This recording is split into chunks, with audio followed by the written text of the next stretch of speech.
And up and fights, our hearts are all aflame.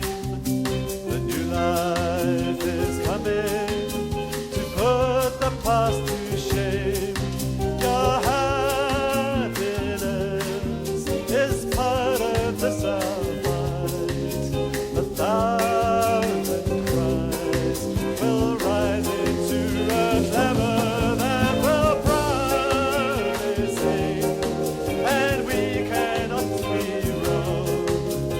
Freedom is the content of our song.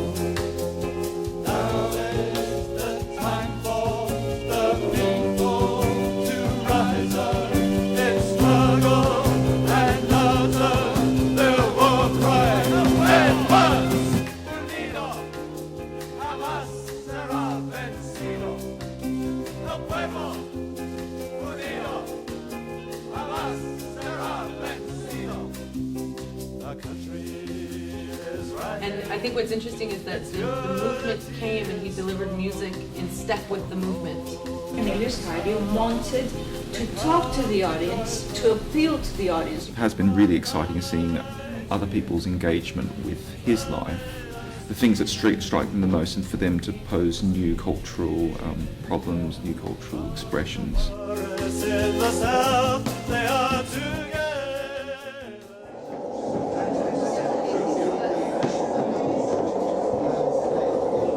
But it was really nice. I wish maybe we should do a thought about maybe having some sort of protector of the forest so we could have turned out the audience. So really stunning.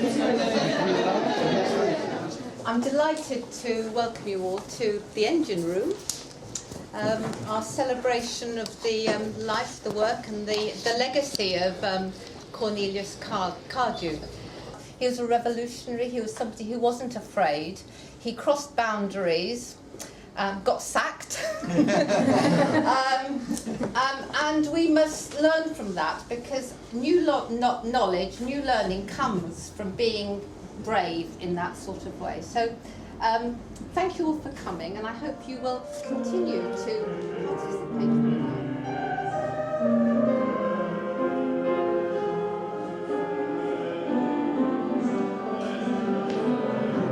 Yeah, that book's the Latimer Press book of scratch music.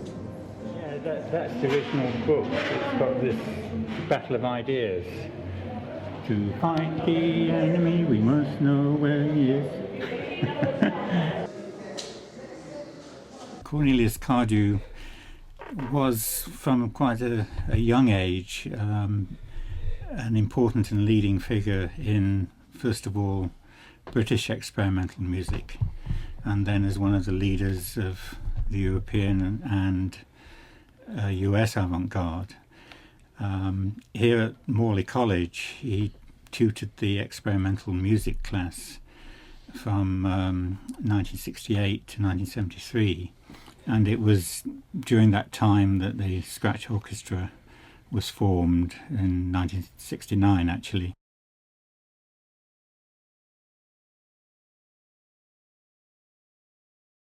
I went to the Royal Academy of Music in, when was it, 1966, and there was a rumour that Cornelius Cardew was going to be appointed as a composition professor at the Academy. And I plucked up courage to go to him and to say, I really would like to study with you. He said, I'm actually, rather than giving individual lessons, I'm going to be having a group, like a composition group. And I was quite surprised when I heard this. But then looking back, even at that very early stage, it was very characteristic of Cornelius that he should want to teach composition in a group rather than individual lessons. And at the time, I was probably a bit disappointed. I was wanting to have individual lessons, and in order to develop to be an amazingly exciting modern composer. But looking back, it was very prescient. Is that the right word? Prescient, somehow, of Cornelius' whole approach to things. Cornelius' approach was very philosophical. He was trying to get us to find ourselves and who are we? Why do we want to be composers? And at the time, it was quite like difficult. It was challenging, and because he was making me think, what the hell am I doing? You know, why am I a composer? What do I want to do with life?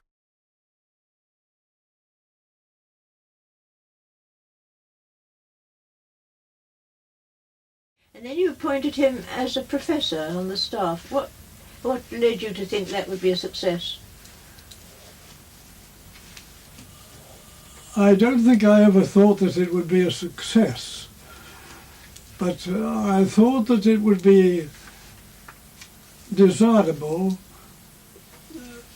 to have a young musician on the staff who was an avant-garde composer in touch with all that was going on in Europe and America among the young people, and I thought he would inspire some of the other young composers and provide a breath of fresh air in a somewhat academic atmosphere.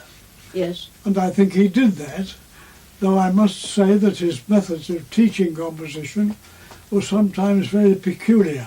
In what respect?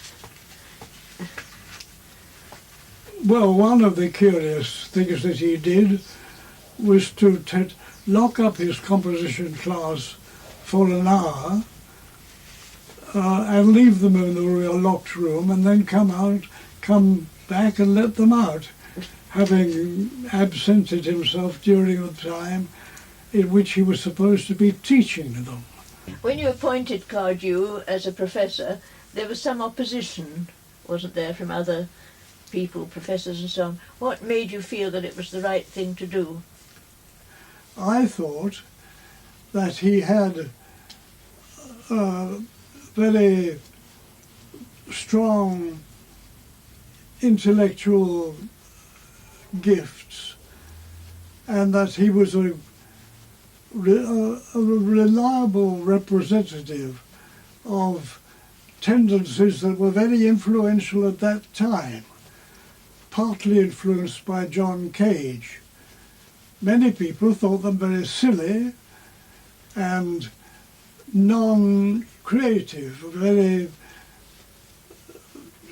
very disruptive, designed only to ridicule the principles on which classical music had been written. And some people thought, you see, that it was a probably mistake to point somebody who had these views which were revolutionary in music. Do you think it was quite a courageous thing for you to do, in view of the possible I don't know about opposition? courageous, perhaps it was obstinate, but But you had to face the other professors in the dining room. I didn't care about them.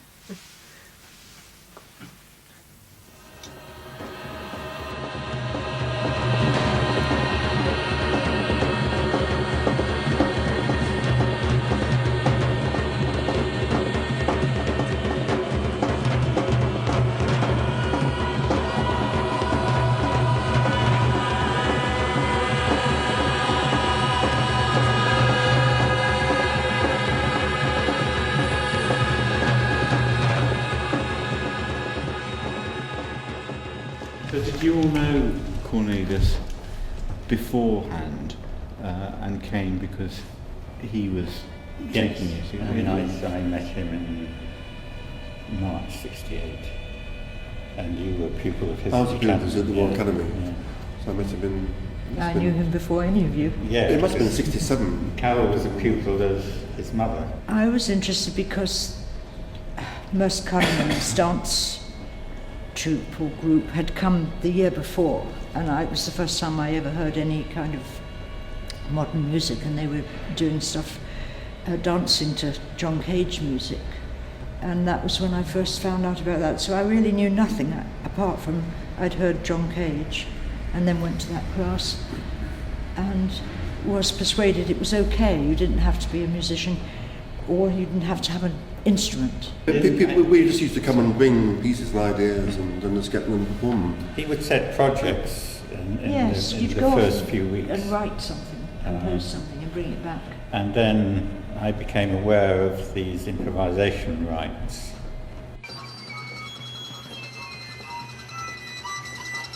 I felt quite bewildered. What is all this? Like, one of the rights was writing things on fingernails. I thought, well, what's this got to do with music? Initiate an improvisation in the following way. All seated loosely in a circle, each player shall write or draw on each of the 10 fingernails of the player on his left. No action or sound is to be made by a player after his fingernails have received this writing or drawing other than music. Which sounds sort of like a silly idea, but it was in relation to ideas that were fully developed in the scratch orchestra of getting away from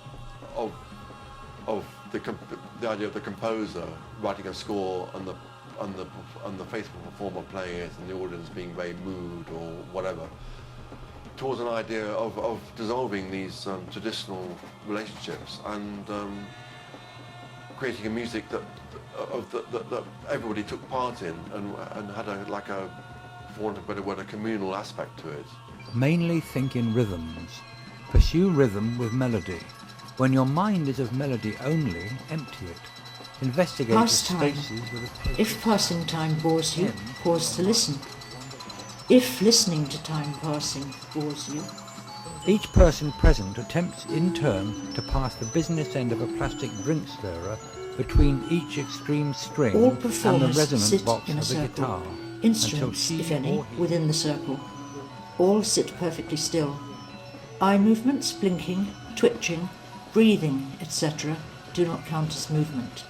And also in that class, didn't we do the first bits of the Great Learning? We had to rehearse. He hadn't written it all, he just started writing. Well, paragraph 1 Yeah. was written. Which is, well, that's why we had scratch, because there weren't enough people at the Morley College. He needed Paragraph lots 2. more people. In the final year, we began talking about Morley Scratch, which was like the nucleus of the scratch orchestra that came along on Friday night to Morley College. It's a large proportion of Morley College experimental music classes' life, you know, the journey from one point to another. I think the more college classes were like a test ground for the scratch orchestra, really. You know, trying things out and bringing things along, pieces, improvisation rights, whatever, ideas. And, so it was like a... Or in fact, as Howard Skempton's term, it's the engine room, in fact. He said. Yeah, no, it was. Rather a nice phrase.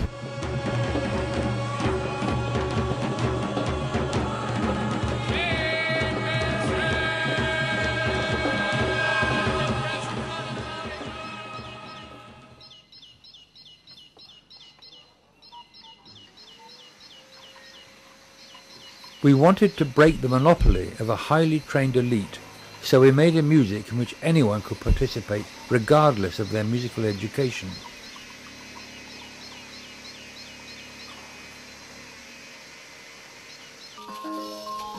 We wanted to devise a kind of music that would release the initiative of the participants.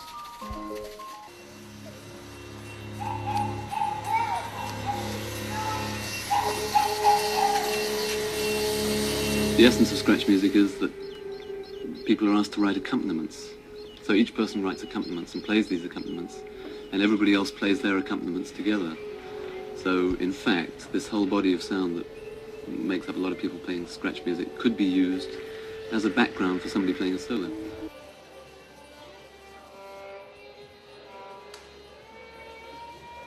These people may be visual artists, they may be people interested in theatre, they may be perfectly ordinary office workers or students or what have you. They're not necessarily trained in playing any instrument at all. Some of them would perform activities of one kind and another, not necessarily producing sound, because scratch music was really a composite of people making their own activities. So that some of these activities would involve playing conventional instruments like saxophones or flutes and other things would simply involve making motions with a hand or arranging a scarf, or all kinds of activities which would not necessarily make sound. The only limitation was that it should be fairly low key.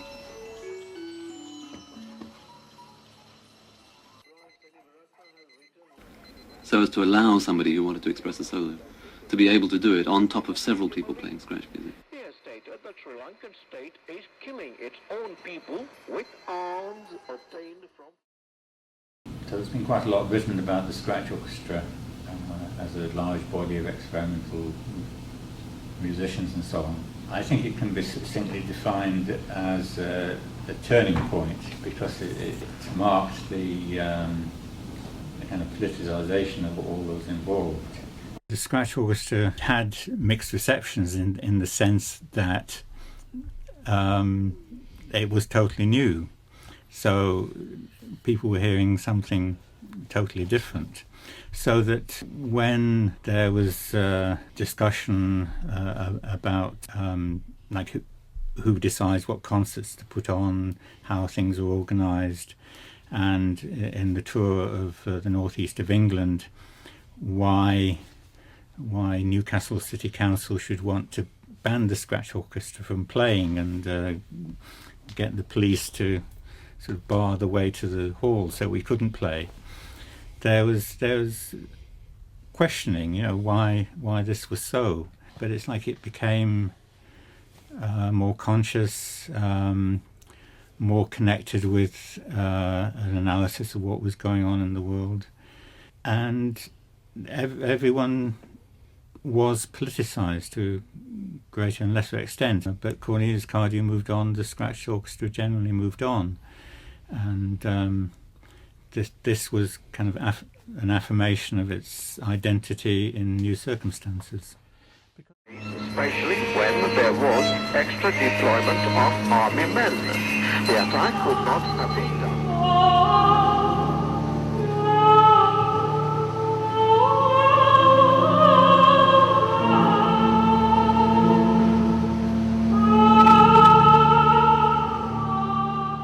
The way I see it, and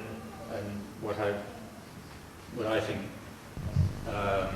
Cornelius represented was this spirit that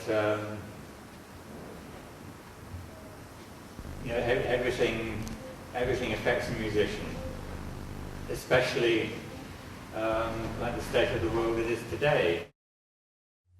There is only one life, there is only one truth.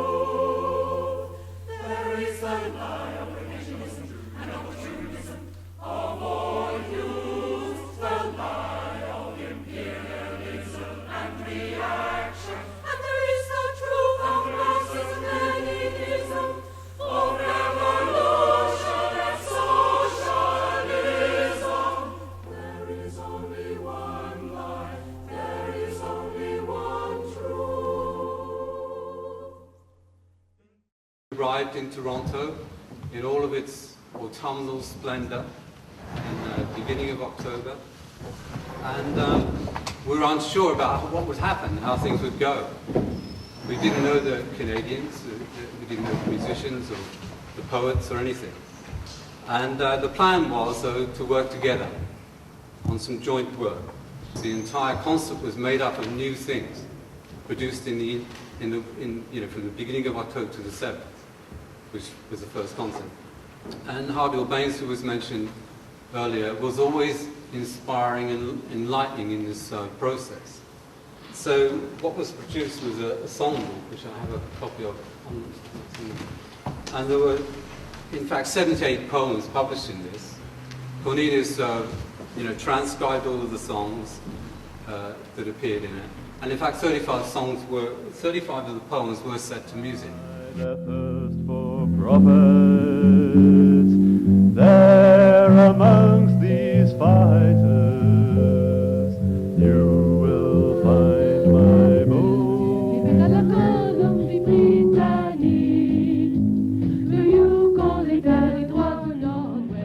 On our shores, organized and hammered out the objective laws propelling history. Dogfight among the rich, exploit all workers make money from pitch. You can go back to the land. You can turn on or tune in or drop out. Live on 7th Avenue.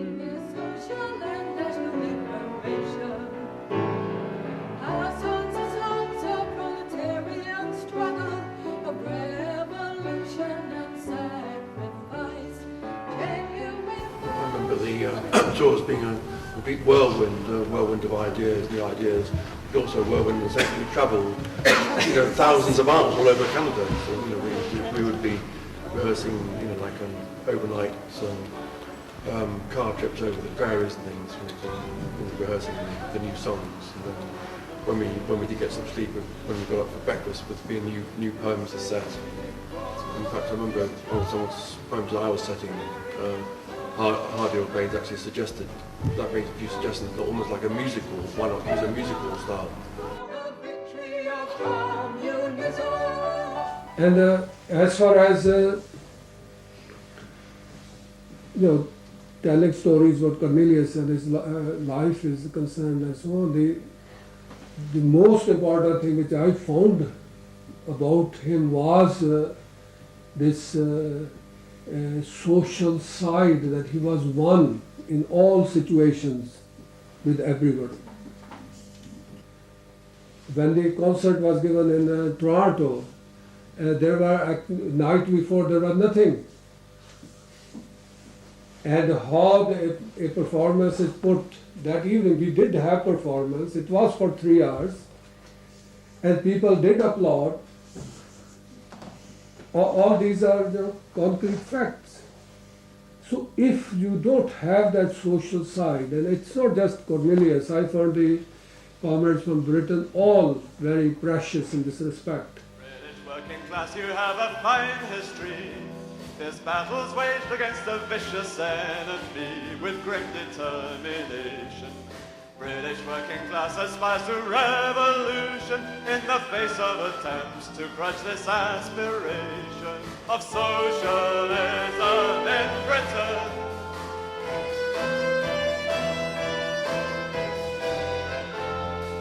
Light is shining in the sky, heralding the dawn of a glorious new day.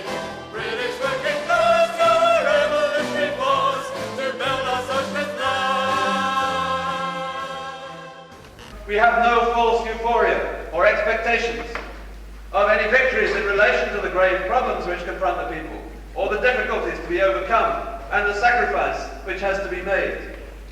But neither are we pessimistic or fatalistic before the attempts of the ruling class to inculcate an atmosphere of fear and powerlessness in the face of the onrush of racism, fascism and war.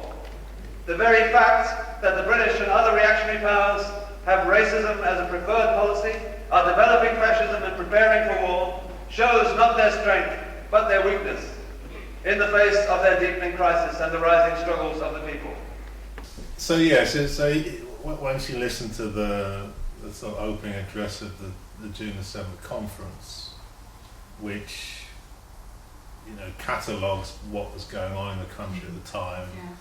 So the level of racist attacks, the attacks from the organised fascists, the Deptford firebomb, the actions of the government, both in terms of attacking immigrants, attacking national minorities in general, and the Nationality Act or Nationality Bill as it was then. So you have a whole kind of catalogue of the attacks that were going on, and you can kind of see the level that things are at.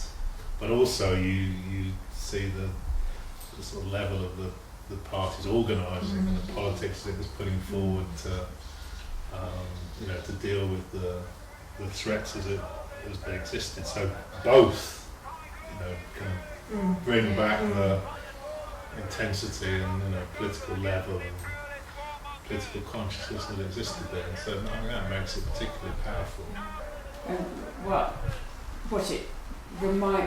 came to my mind when I was listening to it was like just a vision of the intensity of what we were doing, out on the streets, as you were saying, out on the streets, dealing with the racist attacks, campaigning against the government and explaining to people. And I just remember the intensity of those days, and also the sense that the main thing we were immersed in was what we were doing to change the situation. You know, it wasn't like a sense of oppression at these things happening, because we were, you know, so immersed in actually day-to-day battling it was and life, working it wasn't out.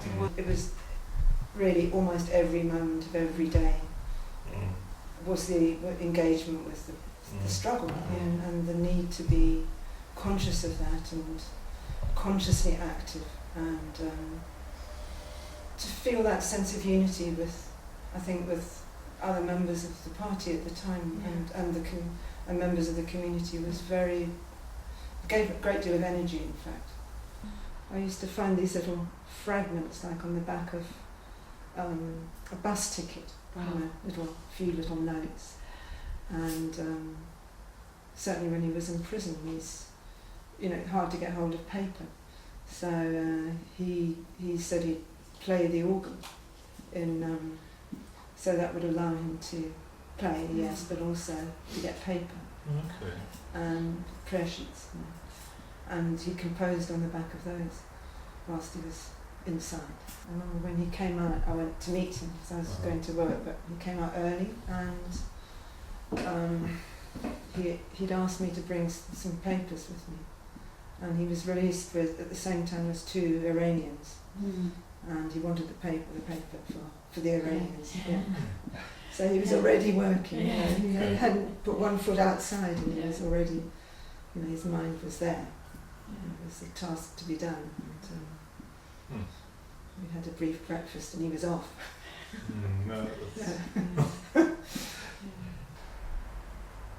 Just boundless belief in what he was doing and what the party was doing, rather than him himself, and incredible attention to detail as well, and a huge kind of drive to try and enthuse people. That was the other thing, to try and lead them. You know, he really felt the need to lead, I think.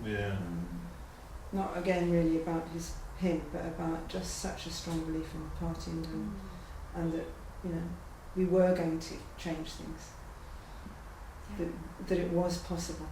At last in each country produces diamonds so bright, its best sons and daughters who are prepared to give their life to building the party of the working class, to lead the broad masses in the revolutionary fight. The Revolutionary Communist Party of Britain, Marxist Leninist, is the head to direct the blows of the working class's clenched fist. He used to agonise about things often. He'd rewrite, you know, he'd write and rewrite, and I don't think he was always so relaxed. What sort of things did he used to agonise over then? Well, I mean, I can certainly think about it in musical terms, because I knew, you know, when, for instance, a certain passage of something he wasn't happy with, he'd hammer at it, you know, he'd be over and over and over it, and then leave it, and then be back again, you know, come in from something and just spend 10 minutes at it again. You know. So, but also I think, you know, talk, speeches, how to say something in the way that he really wanted to say, and probably also through interaction with, you know, writing, and then it's looked at, and then you rethink it, rephrase it, because it's not a solo piece. This is the work of the party, and you know, that was sometimes, I think, a matter of struggle as well. It wasn't just everybody, you know, had one idea and pursued that one idea. I think it was something that evolved, and so, you know, that was the way that I think things matured. But you were involved in PCA and People's Liberation Music? Yes, I mean, more PCA, a little bit People's Liberation Music, right. Particularly when we were on big demonstrations. Emily and I and Georgina used to sing at the track, Pete sometimes, Cole sometimes, and it was a sort of moving group of people. Sometimes, well, it always felt really great actually, to be singing revolutionary songs and to be sort of there and, you know, hopefully inspiring people, and sometimes quite hair-raising when things got a little rough. Nazis have no right to organise! Nazis have no right to organise! Nazis have no right to organise! Wipe out the Nazi movement! Wipe out the Nazi movement! Wipe out the Nazi movement! Wipe out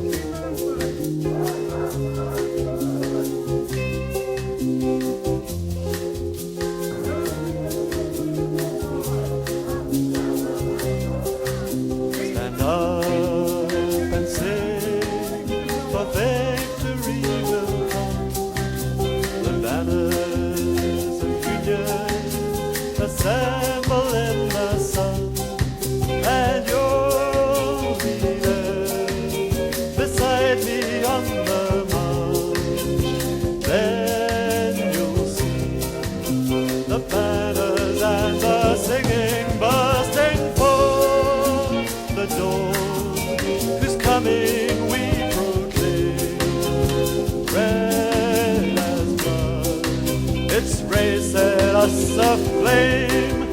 Stand up and fight, our hearts are all aflame. The new life is coming to put the past to shame. Your happiness is part of this life.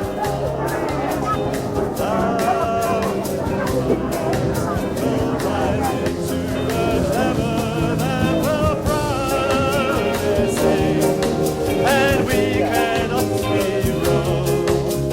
Freedom is the content of our song.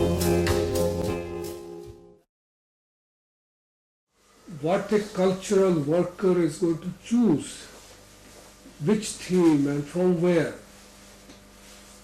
It is very, very important. For example, to reduce culture merely as an instrument of propaganda, a song or something, it is to vulgarize that culture. PCA and Canadian Culture Workers Committee made some choices. And so it took up various forms and put very different content in them. When the rhythm and change and the speed of history vie with the events that unfold. The stage was now set in 1981-82 to produce broad, revolutionary mass culture forms professionally. It is at this precise point that we lost Cornelius Cardew.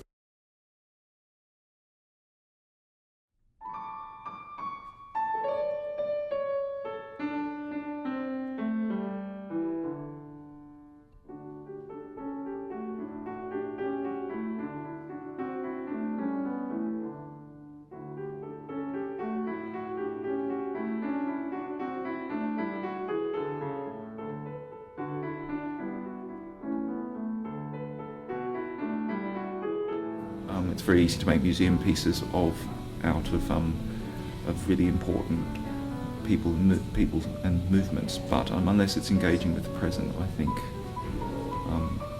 you've in some ways both severed and strangled the cause they set up to live for.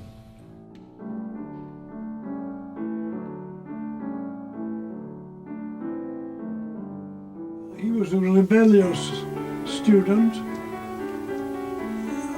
unwilling to accept discipline of any kind, determined to go his own way. He said that when Cornelius came to teach at the academy, for the first time he was asked to stand up and say something to the assembled professors and lecturers, and he just stood up. And they'd all been given drinks and they were chatting. And Cornelius stood up and just said, "You're all wasting your time." That was a single contribution to the...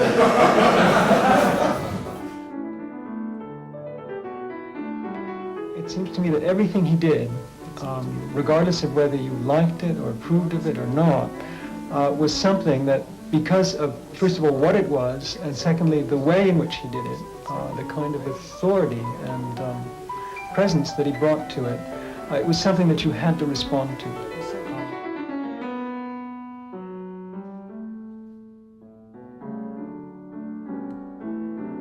It's serial technique. I think there wouldn't have been anyone at the Royal Academy at that time who was teaching the music of Schoenberg and Webern.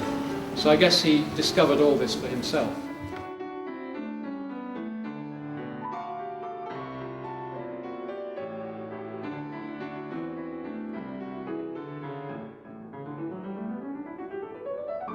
I was motivated in particular by Stockhausen and Serre's imperialism. Like I came from a background of reading about Cardew's avant-garde works, so in a way, the fact that he'd written this book was just astounding compared to what he'd done earlier.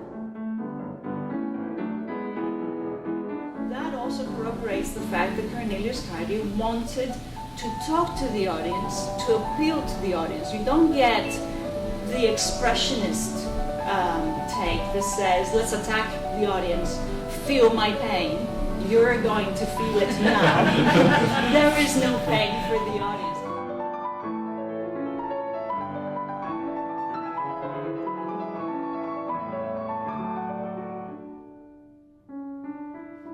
The entire work was that of the collective, in which Cornelius made his contribution like everyone else. He did so not as the leader or inspirer of such a collective, but as a person who was led and inspired by such a collective.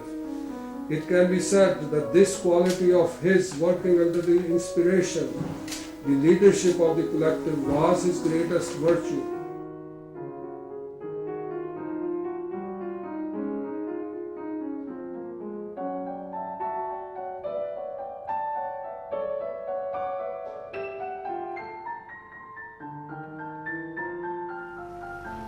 Cornelius, who himself represented the finest human spirit, contributed to the development of music as an incarnation of that human spirit, the very essence of what humanity stands for, fights for, and strives to become.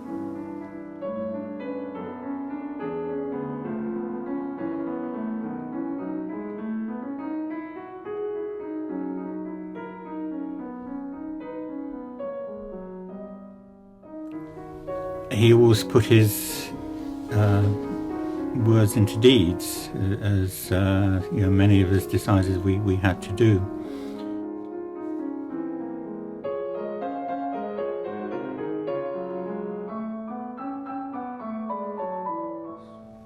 In his life and his work, we see the whole beauty of the new world which is coming into being, of the other world which is possible.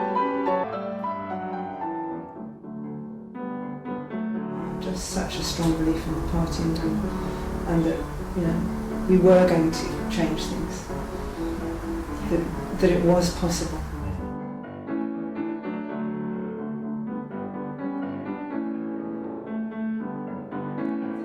Specifically, like what he settled scores with is that music has to be of the times and reflect the progress of society, not the backwardness.